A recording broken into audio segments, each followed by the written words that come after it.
जुने पशुवध गृहदुरुस्ती ठरावाच्या निषेधार्थ भाजपच्या नगरसेवकांनी केला सभात्याग. सत्ताधारी व विरोधी गटामध्ये शाब्दिक वाद. पालिकेच्या सर्वसाधारण सभेत 12 विषयांना मंजुरी. भाजपच्या नगरसेवकांनी प्रवेशद्वारासमोर दिला घोषणा. शहरात गेल्या अनेक वर्षापासून बंद असलेली सिटी बस सेवा इलेक्ट्रिक बसच्या माध्यमातून पूर्ववत सुरू करणार नगराध्यक्ष रत्ना रघुवंशी.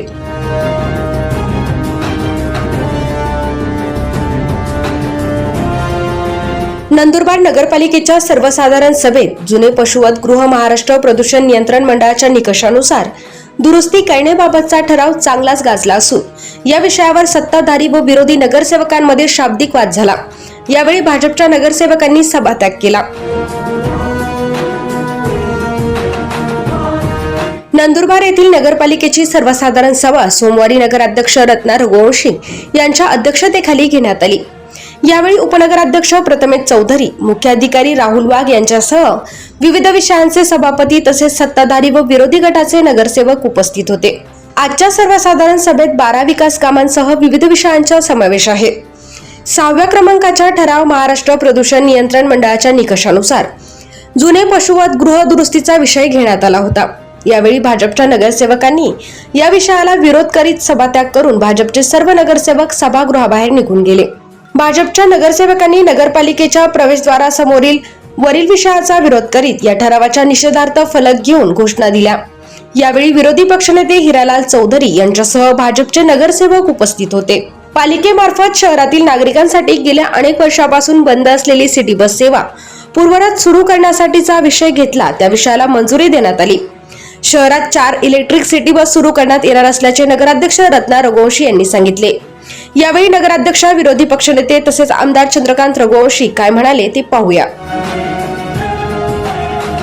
आज रोजी सर्वसाधारण सभेत विषय क्रमांक 6 जो बंद पडलेला कत्तलखाना आहे त्या दुरुस्तीच्या नावाखाली हा कत्तलखाना सुरू करण्याचा प्रयत्न या सत्ताधाऱ्यांचा आहे. या विषय आला तेव्हा आम्ही सत्ताधाऱ्यांना विचारलं की कत्तलखाना बंद आहे व हत्या बंद आहे कायद्यानुसार, तर हा जो ठराव आहे हा घेण्यात येऊ नये. परंतु सत्ताधाऱ्याने बहुमताने हा मंजूर केल्यानंतर आम्ही भारतीय जनता पार्टीच्या सर्व नगरसेवकांनी या ठरावाचा निषेध म्हणून वॉकआउट केला आणि या विषयाला पंकज नामदेव चौधरी आमचे नगरसेवक यांची लेखी हरकत घेतली आहे आणि आम्ही यांच्या जो विषय क्रमांक 6 जो कत्तलखाना सुरू करण्याचा प्रयत्न करत आहेत याचा आम्ही निषेध केला आहे. आणि तरी या हिंदू धर्माच्या भावना दुखावल्या गेल्यात आणि यांनी बहुमताच्या जोरावर कत्तलखाना सुरू करण्याचा प्रयत्न केला तर तीव्र आंदोलन छेडण्यात येईल आणि नगरपालिकेसमोर आम्ही 9 ते 9 नगरसेवक उपोषणाला बसू असं आम्ही या शहरवासियांना आश्वस्त करतो. हे जे आहे हे म्हशीचं जे वंश आहे त्याला सरकारने मान्यता दिलेली, त्यासाठी आपण हे करणार आहोत आणि महाराष्ट्र पोल्युशन बोर्ड कंट्रोल यांच्या नियमाप्रमाणे आपल्याला ते स्लॉटर हाऊस बांधायचं आहे. त्या हिशोबाने ते सगळं ठराव घेण्यात आलेला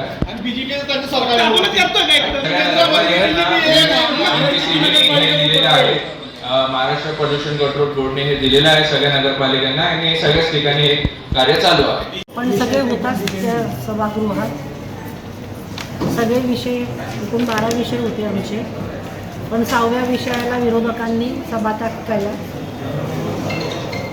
आणि त्याच्यानंतर सर्वानुमते सगळे विषय मंजूर झाले.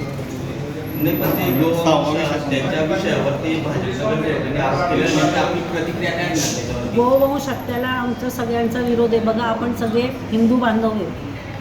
आपली गोवंश हत्याला आपले कायमच आपला विरोध आहे. त्याच्यात आपल्याला मुस्लिम बांधवांनाही सहभाग नोंदवला आहे की हिंदूंच्या भावना दुखावल्या जाणार नाही. पण शासनकडनं ते स्लॉटर हाऊस करायचं असं ते शिवसेना त्यांचं म्हणणं म्हणजे पूर्ण बंदच करायला पाहिजे. तर महाराष्ट्रात कुठे बंद हे त्यांनी नमूद दाखवलं. नंदुरबार शहराची लोकसंख्या वाढते आणि त्यामुळं सिटी बस सुरू केली जाणार आहे. नेमकं काय विषय कसा प्रपोजल राहणार आहे, किती बसेस राहणार आहे सिटी बसचे आम्ही इलेक्ट्रॉनिक सिटी बस घेणार आहे. आधी आम्ही DPTCला तो प्रस्ताव पाठवू आणि DPTCतून होत असेल तर 4 सिटी बस घेण्याचा मानव आहे की आपली बाजूने म्हणजे इकडे कलेक्टर ऑफिस, तिकडे घरकुलच्या घरं आहेत, आपलं सिव्हिल हॉस्पिटल आहे, इकडे इथपर्यंत खूप पाटोंड्यापर्यंत आपली सगळी जनसंख्या, आपली खूप लोकसंख्या बाजूने वाढलेली, तर 4 सिटी बस घेण्याचा मानस आहे असं.